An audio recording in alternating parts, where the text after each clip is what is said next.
We are in the beautiful Queen's Head by King's Cross Station, which has very kindly facilitated us for this video. I'd like to make a few points on a subject which I think is very much a depressing one, and that is the decline of fireplaces and open fires in general. You'll notice that architecturally in modern times, new buildings are not being built with chimneys, which means that every building we have with a fireplace or a chimney that's natural, that was built because they needed one, is now a true relic. And I think people pass them without realising how special they are. Since the 60s and 70s, central heating has really dominated. As a result, we've lost a great deal of what our ancestors saw as everyday life, and therefore we're even less connected with them. You see, a fire is almost spiritual and connects us with those ancestors, as well as gives us something to contemplate. There's nothing greater than staring at a fire. It's certainly more rewarding than television. There's something about it where if you've got that fire on in the corner, for some reason, it just seems entertaining. And another thing about it is the flickering of the fire, the way it moves, the way it offers warmth. It almost feels like it's alive. Like there's someone or something in the room. It's a form of company, I find, which has been that way for millennia. It brought us together for heat, just to be among one another. In ancient times, mainly fires were pits in the middle of your house. And what eventually happened is the Romans created underfloor heating via furnaces. When I was in York, I visited a great pub, which beneath it, when the pub was being renovated, they discovered Roman bathhouses. And down there is a wonderful chap called Graham, who actually looks after it. And he showed me around and showed me how the Romans actually carried out their underfloor heating. When the Romans died out, well, the Roman Empire came to an end, so too did that practice until much later down the line. And eventually, when we get to the 16th and 17th century, fireplaces really did become a symbol of power, of artistry, of culture. The more impressive your fireplace, the more you came across as someone with means and prominence. The generations above me, older than me, will definitely connect heavily with this image here. They will remember sitting in front of a fire, and yes, central heating has been around for a while, but they know that before television had multiple channels and you had Sky and all these things, this was just as important as anything else. And the warmth that it offered you wasn't just physical, it was internal. As I said, it's almost spiritual. It really connects you with Mother Nature. So eventually we had these grand fireplaces that you see in palaces, manor houses, and they're absolutely magnificent. To this day, they're very well preserved. I mean, even number 10 Downing Street, the home, apparently, the home of where the Prime Minister lives, you'll see beautiful fireplaces. Even the White House in America has beautiful fireplaces.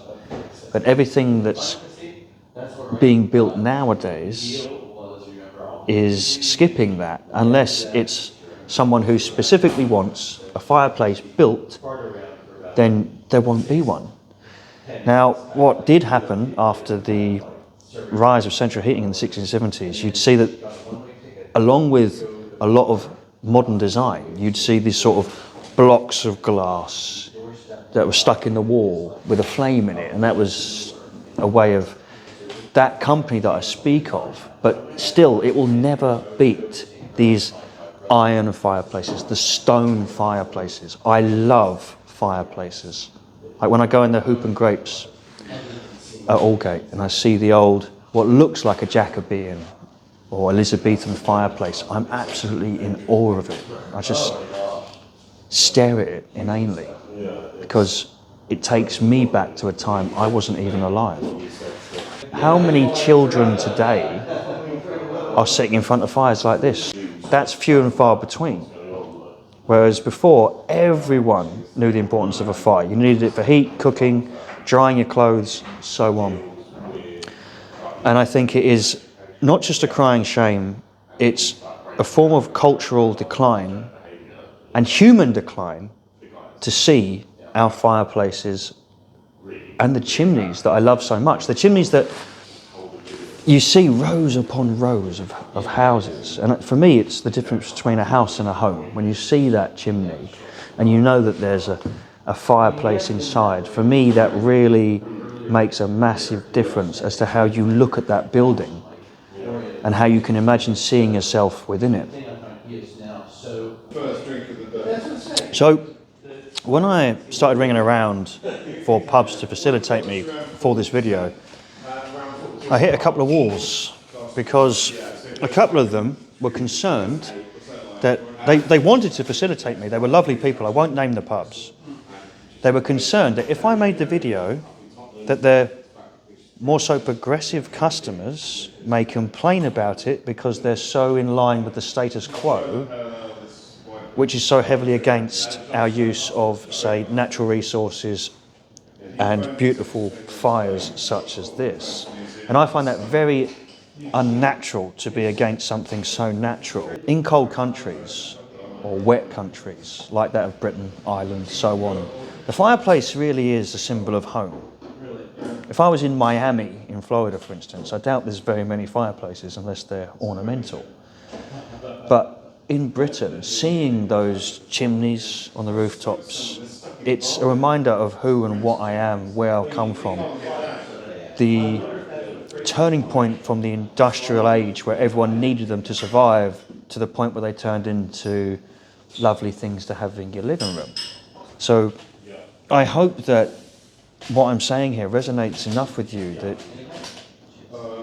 you stop and realise, you know what, I hadn't noticed that chimneys and fireplaces are going missing. And that is a very, very hurtful thing. Public houses, such as this beautiful one by King's Cross, right, or homes, even factories, they all relied on fires, furnaces, and it kept this genuine, natural form of heat within our hearts and minds. And it would be an absolutely heartbreaking thought to think that when I'm gone, so too will be all the things that our ancestors loved. And something that seems to really get to me in today's time is, whether it's pubs, buildings, many other things, I noticed that many generations of my forebears, my ancestors, my family, they were all used to very similar things. But in my one lifetime, I seem to be seeing it all die. It seems that my lifetime is this strange place where everything that's been normal until now is dying. And that truly breaks my heart. So to help highlight the point I'm trying to make, we've come to Keystone Crescent in N1 to look at these absolutely stunning Victorian homes, which I'm deeply in love with. I love everything about them, from the steps to the doors to the gates, absolutely magnificent. And once again, it's something that we're not seeing replicated properly. You'll see people sort of replicate it, but it's not quite the same. And I just don't see how we can call it progress if people in the past made everything look so much better. But nonetheless, you can see that these homes, not just houses, homes, and yes, they were for wealthier people, but you can still get a picture in your mind of the various types of homes, whether they were for poor or for the wealthy. You can see they were designed with fireplaces and chimneys in mind. And that's what makes them so special, among many other things.